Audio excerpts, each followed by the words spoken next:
Hi guys! Welcome back to my channel. So for today's video, ito na yung pinaka na-excite ako kasi for today's video, I'm gonna show you guys yung mga naipon ko na merch, unofficial and official merch.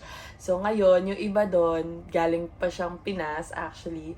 Then, I'm really excited. Actually, hindi ko pa nabubuksan yung iba. Iniintay ko talaga na gawa ako ng video na to bago ko sila gamitin para fresh pa pag pinakita ko sa inyo. Huy! Fresh! Nakakaloka. Okay? So, disclaimer lang guys. Don't judge me. Sobra akong, mabilis mabudol. Huy! Shoutout nga dyan kay Ate Abby na lagi akong sinasendan araw-araw ng mga budol sa Twitter. Di ko alam kung saan mag-start. My gosh. Siguro sa na lang. Pinakaunang merch, I think. Actually, kung pinakaunang merch, I think this one yun. This one. Pinakaunang merch, I think this one yun. This one. When I saw this, nagamit ni Pablo, ito yung picture na yun, talagang hinanap ko siya. Like, pagkakita ko doon sa picture na yun, hinanap ko siya. Wala siya sa Amazon, dito sa Dubai. So, ngayon, nag-search ako sa Shopee sa Pinas kung meron. And luckily, meron siya. So, talagang inano ko yung kapatid ko that time. Kasi hindi pa ako marunong mag-Shopee dati. So, ngayon, inano ko yung kapatid ko, minessage ko, sabi ko, Ali, please, buy me this, ganito, ganyan. Kailangan makuha natin to, ganyan, ganyan. And luckily, ayun nga, nakuha ko siya. So, I think ito yung, first purchase ko ng merch. I'm not sure if it is a merch or not, but then, yeah, ito siya. So, pang phone case lang siyang ganyan. Sobrang nagagamit ko siya every time na umuwi ako ng Pinas. I really use this one kasi it's really, madali siyang magamit, and yung phone ko, hindi ko saan siya nalalagay. So, good, naman siya, good purchase naman siya. So, next is, I think ang kasabay nito na dumating ng Dubai is yung t-shirt ng Wyatt. I'm not sure, hindi ko na kasi siya mahanap. Maybe it's in another drawer or something. So, may t-shirt ako ng Wyatt na white. It's an official shirt, and also, Pablo shirt and shorts. Parang terno siya. Nabili ko lang din siya sa Shopee. Then, I'm not sure kung ito is binili ko or previous. Kasi nung dumating sila sabay-sabay. Hindi ko na alam kung ano yung nabili ko, ano yung hindi ko nabili. Ano yung mga, mga previous and stuff. I think meron akong nabili dito. Kasi ang dami niya. Like, Persia stickers. Diba? Super cute. I really love these stickers. Like this one. This one, this is my favorite. Then, this is Pablo again. Diba? Then, Pablo again. Then, Pablo again. I think I bought one sticker, like a set. Then, yung iba dito is previous na siya. Yeah, I think so. Yeah. Then, Wyatt. Kasi I think I purchased this one December. Tas dumating siya ng Dubai is January. Nung pinasabay ko siya sa tito ko. Kasi umuwi siya ng January. First week, I think, ng January. Bumalik siya ng Dubai. So, ito pa. Ang pogi niya dito. Then, this one. Oh, this is Ken! Yeah, this is Ken. So, yeah. Lagyan natin sa tabi yung mga natapos na. Tapos, I think the second purchase that I did is yung... Pagod ako. Hinanap ko pa siya. So, ito siya. Yung Wyatt photo book. Let's see kung baka meron akong naisuksok or something. Wala.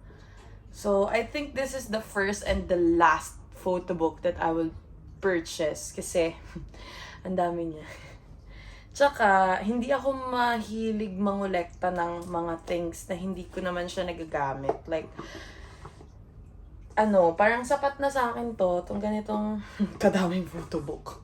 Actually, to be honest, don't hate me on this ha, kasi hindi lang talaga for me yung mga ganitong mga collections. First and last ko na nabuksan to is nung nag-unboxing pa kami. Hindi ko pa siya nabubuksan ulit. Like, ngayon lang. Display ko lang siya, then yun na yun.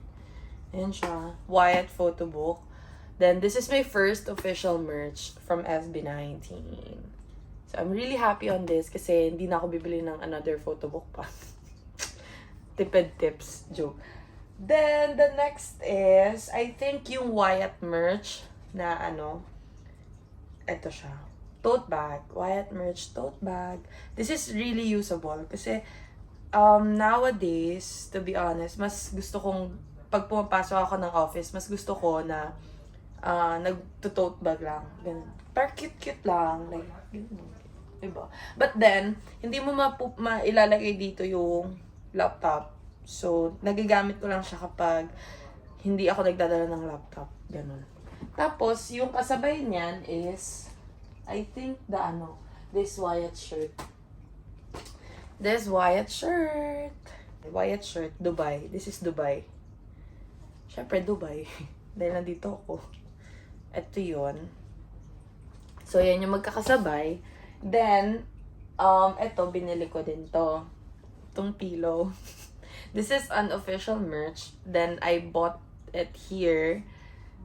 Then, ayan. Cute kaya. Actually, nung una, ayaw ko siya gamitin. Like, nakatago lang talaga siya. Pero, since gusto ko yung marami akong unan sa gabi, ginamit ko na siya. Tsaka kapag kunyari nagising ka in the middle of the night, tapos nakita mo siyang gano'n, huy, nakatingin! Huy! Charis lang. Pero maganda siya actually, na nasa bed.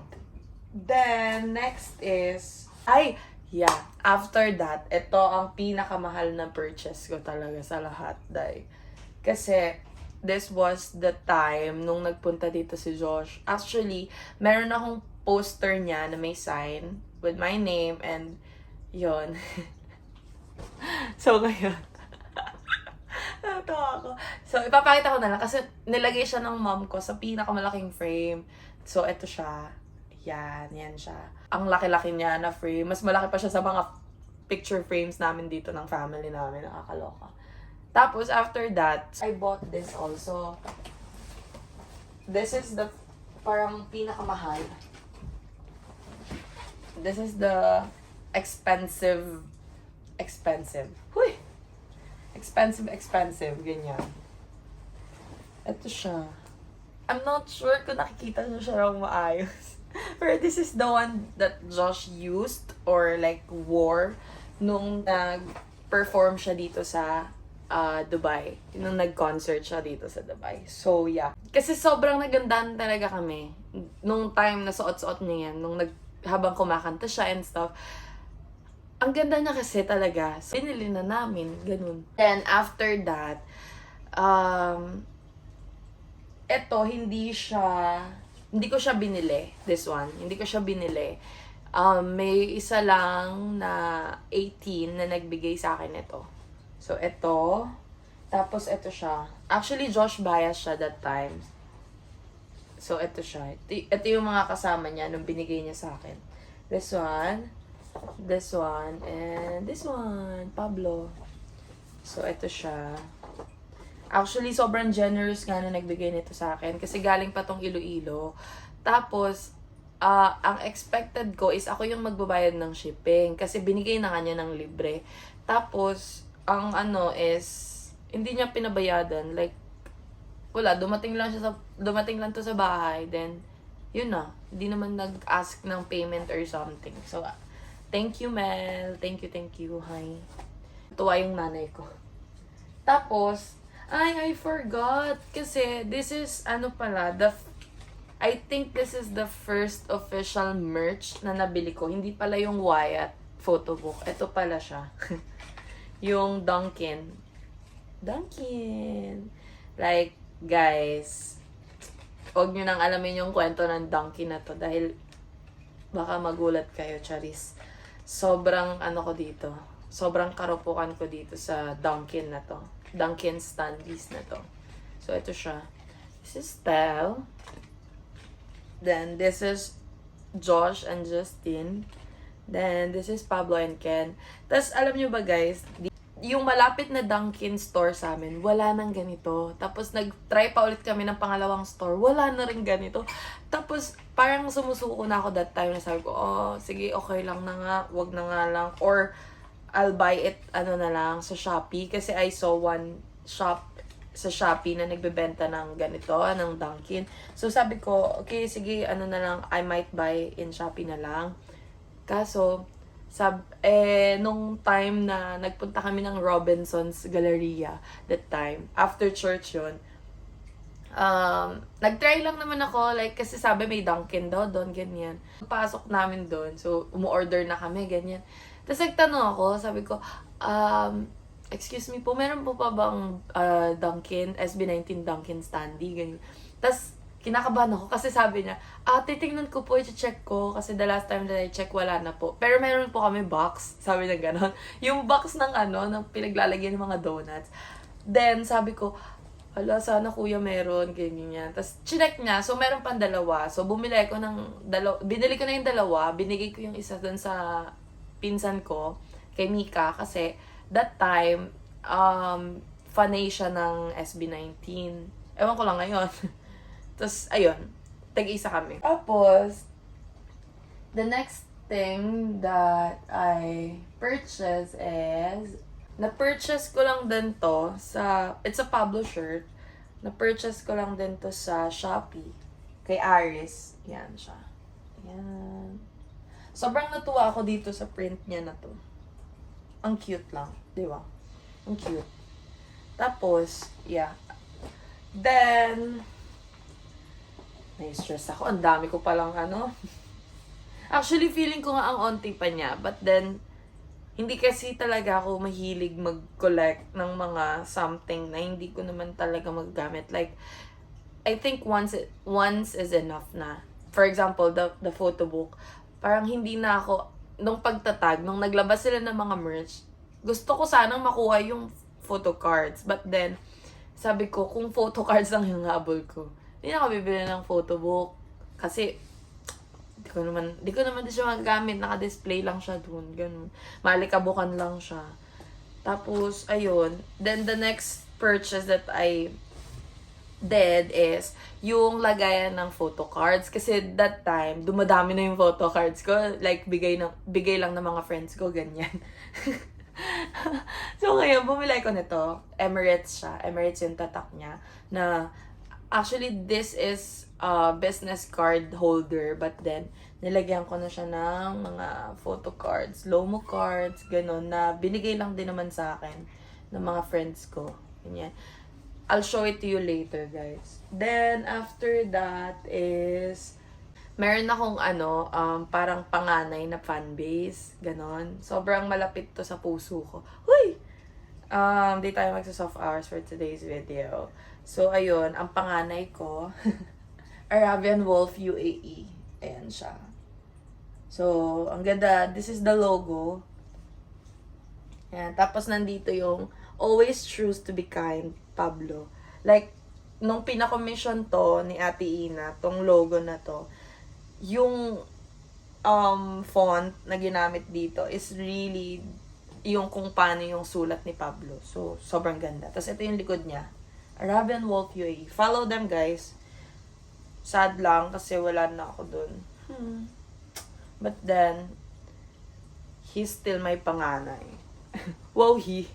Then, after that is, I think, I'll show you na lang my other shirts. Kasi nung nagpunta dito si Josh, binilan ko rin siya ng shirt na Adidas. So now, nung binilan ko siya, bumili na din ako. Diba? Couple kami. Char! Couple. Huwag nyo kayo bash, guys. So, yan. Meron. Tapos, kasi ang kwento pa nito, nakakatuwa lang din. Share ko na din. Kasi, nung binilan ko siya nung March, kasi ang size nun is parang nasa large lang siya. Kasi, ang usual na size na sinusuot niyang shirt is oversized, right? Like, mga XL, double XL, something like that. Tapos ngayon, dito kasi sa Dubai, sobrang laki ng XL, like American size na XL. So ngayon, hindi ko siya binilan ng XL. So ang binili ko large. Tapos nung binigay ko sa kanya, feeling ko hindi niya gagamitin kasi feeling ko fit sa kanya. Tapos, hindi ko pa siya binibili yung binilang ko siya, 'di ba? Tapos hindi ako bumili nito. Like, sabi ko kasi baka kasi hindi niya gamitin, ganyan-ganyan. So, parang wala lang kung bibili ko ng parehas ng sa amin. Parang lumipas na yung months. Kailan ba yun niya sinuot yun? May. Parang last week ng May. Parang napagkwentuhan na namin kasi si Ate Ina din, may binili din siyang shirt ni Josh.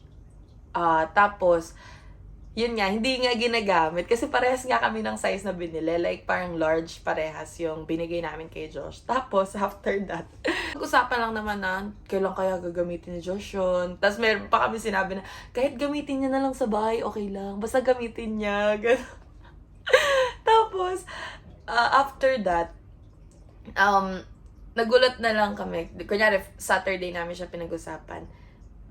Wednesday, parang nag-live siya that time. Tapos, sinend lang sa GC namin ng pa-Bebe Girls. So, sabi, "Uy, Pia, narinig ka ni Josh, ganyan-ganyan. Ito na, sinuot na niya, ganyan-ganyan." Tapos yun, suot niya. Ito yung picture na yun. Tapos, sabi ko, "Oh my gosh, sinuot niya, ganyan." Tignan ko siya online, yung shirt na to. Tong design na to and stuff, ganyan. Tapos, hindi ko na siya mahanap. Like, out of stock na siya sa lahat. Meron ako nahanap sa Singapore. But then, nakakaloka, wag na Singapore. Sabi ko gano'n, hindi ako gagastos for one shirt lang na galing pang Singapore. So ngayon, nag-try lang naman ako. Pumunta ako ng Adidas store kung saan ko siya binili. Tapos, wala na rin siya doon. Like, hindi na siya naka-display and all. Then, ang ginawa nung salesman doon is, hiningi niya yung parang barcode. Kasi before, meron akong picture na, meron akong picture ng shirt na to, tas nakita dun yung barcode. So, sinearch niya yung barcode. Tas meron pa, tas isa na lang siya, tas medium. Sakto, yung medium sa akin, yun na yung size ko. Like, oversized na siya for me. So, talagang meant to be yung shirt na to. Uy, ayan siya, guys. It's Adidas. Adidas. So, yeah. Share ko lang. Ang daldal ko. Na-excite ako. Tapos, after that is, ito. The Vizar. Pebble. Pebble and Friends. Actually, isang tag dito? Isang set to na in-order ko. Actually, hindi ako nahirapan sa pag-order nito kasi hindi ako direct sa Lazada. Meron akong pinagbilan nito dito sa Dubai. So, ito siya. Yung bag. This is the bag. Actually, this bag is really, sobrang nagamit ko siya. Gamit na gamit ko siya. Lalo na nung umuwi ako ng 1 week sa Pinas for pagtatag concert. Very, usable. Usable. Tapos, ito yung hat niya. And, super love ko to. Kasi, pansinin siya sa daan. Alam mo yun, na kahit na hindi naman fan ng SB19, nagagandahan dito kasi sobrang ganda.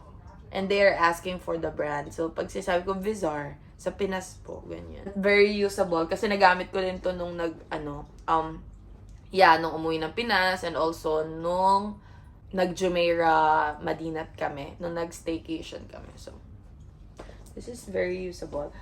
Actually, I'm not sure where is the pins, but I have the pins as well. Hanapin ko. Pag nahanap ko later, siguro ko na lang din. Kasi, isang set siya ng binili ko. So, may emerald pin pa siya. Then, after that is, nag-purchase ako netong shirt ni Josh. Yung merch ni Josh. First official merch ni Josh na Wild Tonight. So, nung naging available tong t-shirt na to, na Wild Tonight, dun to sa pang-meet niya sa Manila. So, ngayon, dun siya unang naging available. And thanks to Bea, Tian, Marga, and Zerlene, Sadie, for purchasing this. Kasi, inutusan ko talaga sila. Like, nakisuyo ako na, ayun, ma-purchase. Actually, marami akong pinasabay na mga taga dito din sa Dubai na nag-purchase nito. So, yun. Thank you guys for doing this for me. Then, after that, I purchased next is this one. This Spectrum. Style shirt siya. Actually, ito yung nung birthday ni Stell. Parang project siya ng mga houses ni Stell. So, yeah. I purchased this one. Tapos, eto, galing tong Singapore. Though, I have a friend naman, like I call her Jupa. Because of the doll. So, yeah, galing pa tong Singapore. Ito yung t-shirt na sinuot ni Pablo nung sa Wyatt, wish bus nila. So, ito yung picture na to. Yan yun. So, parehas kami ni Pablo. Kasi wala na to dito sa Dubai. Like, I searched for all, even sa Dubai Mall, wala na to sa H&M. So, yeah. Nabili namin to sa Singapore pa. Then, after that is yung Rad Kids. This is my first ever Rad Kids. As in, ito yung, it's okay not to be okay ba yun na niya. So, yun. Ang nakakatawa kasi, nung pinurchase ko to, is talagang nakipag-unahan talaga ako dahil. Like, that was the first time na-experience ko yung fast hand. Yung sinasabi nila na kailangan mabilis yung kamay mo magpindot-pindot, gano'n. Kasi pag hindi, maubusan ka talaga. So, yeah. I got my desired shirt and also the desired, parang size. And I can really say na sobrang ganda nitong Rad Kids na to. Like, sobrang ganda niya and sobrang ganda ng tela, like worth it. So yes. Next is etong Pablo shirt. Regalo lang to sa akin ni Ate Z. Thank you, Ate Sandy, for giving me this. Actually, marami siyang binigay. Ito, then I'll show you something as well. This is a shirt of Pablo na unofficial shirt siya.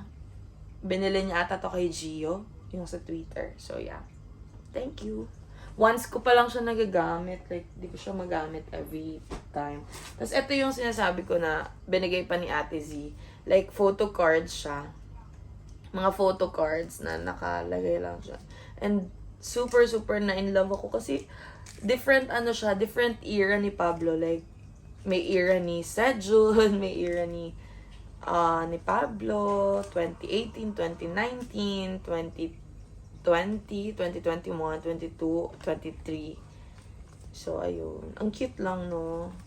Super cute. May laluna pa siya, diba? Oh, this one. Yeah, ang dami talaga niya. Like, sobrang natuwa ako. Kasi this is the first time na nag-collect ako ng mga ganitong papel. And ito yung pinaka-favorite ko na hairstyle ni Pablo. Yung laluna niya na hairstyle. Yung color, yung pag-i-style that time. Sobrang gusto-gusto ko yun. So, yeah. Thank you, Ate Z. Tapos, the next thing that I purchased is this one. Kasabay ito nung galing sa Singapore. Ito is galing kay Alice Tostel ata to yung sa Twitter. And also, nung nag-purchase ako nito, meron pa ako nung mga pins. Yung hack pins, barbecue pins, something else. Actually, yung barbecue pins, kinuha na ng nanay ko. Dahil sa kanya daw yun. Bet daw niya si Tapos ito, sticker, na until now, hindi ko siya magamit. Hindi ko alam kung saan ko siya gagamitin. That's my problem, guys. Kaya hindi ako talaga nagpa-purchase ng, like, mga mga papel or stickers or something. Siguro pag nakyutan lang ako, nagpa-purchase ako. Tapos ito, surprise daw. So, nung time na nag-unboxing ako nito, surprise ako. So, yeah, diba? Ito ang cute. Hopya, pero happy. Then, the aesthetics sila. Super cute kaya nila. Oh, this one, oh. Tapos, eto pa, nakakatuwa kasi, nung time na to, style June ako. And, as in, mahal ko naman silang 5, pero style dyan ako talaga that time. Pero nakakatuwa lang kasi halos lahat ng nakukuha kong mga previous, kung hindi si Pablo, si Josh. So, eto, isa na to. Like, eto pa. As in, like, hindi ko naman sinabi din dun sa seller or something na ilagay mo si Pablo, ilagay mo si Josh, ganun. Basta lang, actually, wala talaga kaming sinabi dito sa seller na to na, na ang bias namin is si Pablo. Wala talaga. Like, surprise lang talaga siya. Ganon. Tapos yan. Thank you. Kasi this is a good, good purchase naman siya. Hindi ko lang talaga alam saan ko siya gagamitin.